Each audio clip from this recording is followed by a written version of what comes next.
What's up guys? For today's vlog, bibigyan ko kayo ng update dito sa pinapagawa kong bahay. Simulan natin dito sa veranda. Ito yung front door. Yun yung back door. And yeah, ito yung veranda. Dito kami entrance. Magkakaroon ng parang stairs dito. Lalagyan ng bakal, parang harang dito sa veranda. So, entrance.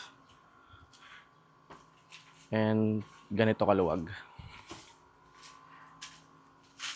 Kasyang table. Pwedeng magkabila ang upuan. So, pag may session, chat, podcast, coffee, work, pwedeng magtambay dito. So, pasok tayo.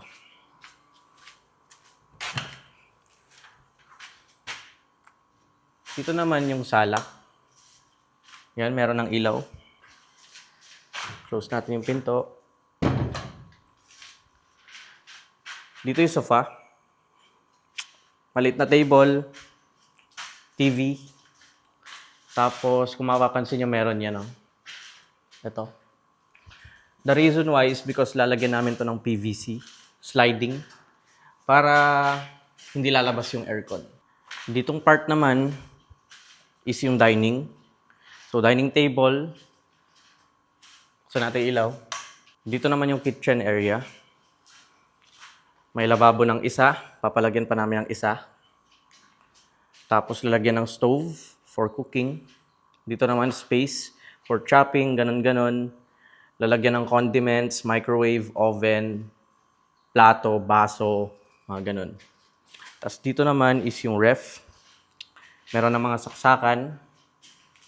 Na-installan na. Dito, CR. Yan itsura guys.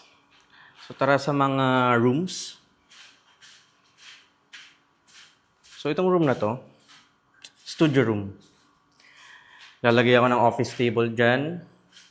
Maybe sofa dito. Of course, aircon dito. And dito, kung saan pwedeng i-ano yung projector.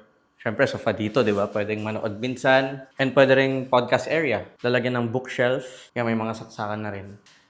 Ito naman yung master's bedroom. King size bed. Crib ni baby. Aircon. So, saksakan ng aircon. TV. Tapos, cabinets, tukador. CR.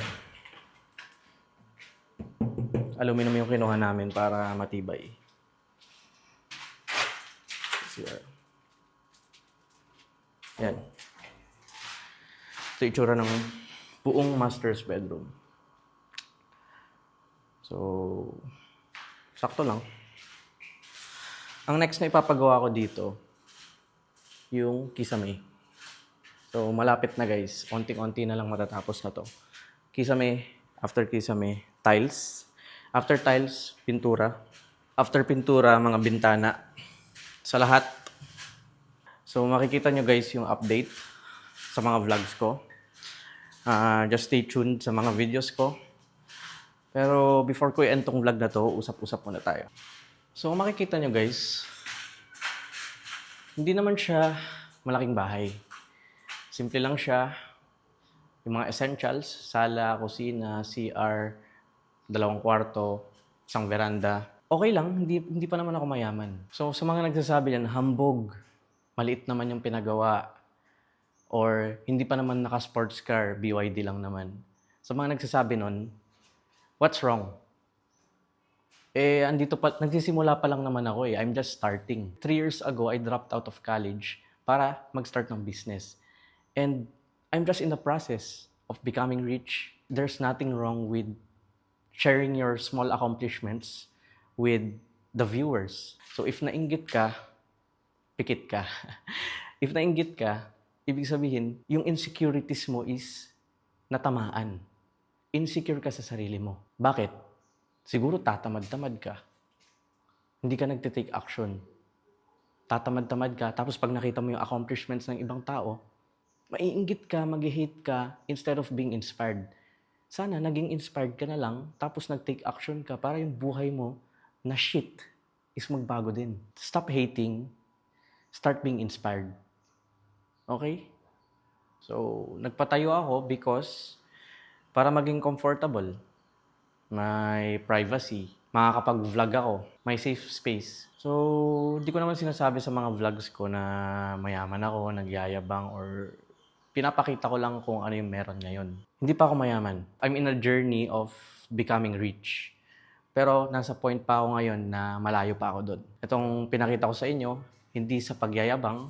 Gusto ko lang ipakita na as a 26 years old, kaka 26 years old ko lang nung May 3, nakapagpundar na ako ng bahay, meron na akong kotse, nakabuo ng family, merong company, may team, may clients, nagkakaresulta, nag-exercise. Kumbaga lahat ng pinapakita ko sa inyo online is not to brag, but is to inspire. So, sobrang taas ng pangarap ko sa mga hindi nakakaalam dyan. Ang taas ng pangarap ko. Gusto kong mag-live ng isang life na kung saan ibang klaseng lifestyle. Hindi regular na tao. I want to be something different. Sa mga next years, okay, sa mga next years, makikita nyo talaga na nag-elevate ako. Next year, I will buy a land. Next year, I might have a mansion. Or, magkakaroon ako ng sports cars. And i-share ko lahat talaga ng buong journey ko sa inyo. Even yung failures ko. Kunyari, nawalan ako ng clients. Pwede ako mag-create ng YouTube video. Oh, guys, nawalan ako ng clients. Ito yung mga gagawin kong solutions. I-share ko talaga lahat sa inyo. And excited ako sa mga mangyayari. Kasi to be honest guys, itong pag-create ko ng content sa YouTube, kahit minsan is cringe, minsan hindi ko pinapanood yung sarili ko, minsan nakakahiya, pero wala na akong pake. Magko-content ako, gusto ko i-document yung buong journey ko on getting rich. And I want you guys, sa mga subscribers dyan, followers sa TikTok, and sa mga nanonood lagi, gusto ko makita nyo yung buong journey ko. So guys, by the way, nag-design ako ng logo ng community. And kung makikita nyo, yan. So, 3 klase. Ito, for the main community, for the public community, which is ito, yung nakikita nyo ngayon. Ito naman is for my inner circle. Yung mga tropa ko dito sa loob ng community, and bumuo kami ng group. Yung isa dito, na-meet ko na in person. So, ito yon. Hindi ko na ipe-press. Kasi, of course, kaya nga inner circle, private. And ito naman is for sa bootcamp. So, ito yung mga ititrain namin from scratch na from very little to no knowledge sa outsourcing, freelancing. Tuturuan namin kumuha ng clients and dito namin sila ilalagay. Yan, kita niyo yan, di ba? Diyan namin sila ilalagay sa server na yan. So, if isa kang hustler, kumikita ka online, via dropshipping, crypto, outsourcing, freelancing, online selling, kahit anong klaseng online hustler, kahit entrepreneur ka na may traditional business, welcome na welcome ka sa community. Kasi ang goal nun is to share value sa mga taong gustong mag-business, lalong-lalo na if ikaw talagang laki ng kita mo, very, very fitted ka dun sa community kasi nga, of course, marami kang matutulungan. So, paano ba mag-join? Meron akong Linktree na nakalagay sa iba't ibang places. Meron dito sa descriptions ko, meron sa TikTok bio, meron din sa YouTube bio. And, pag-click mo yung Linktree na yon, makikita mo lahat ng mga socials ko. Andun na rin yung community Discord server link. Andun na rin yung IG link ko to connect with me personally. Andun din yung YouTube channel ko kung saan pwede ka mag-subscribe. Andun din yung account ko sa Threads. So, click mo na yung link and subscribe ka na, of course. And abangan nyo yung mga future videos ko. Thank you. Bye.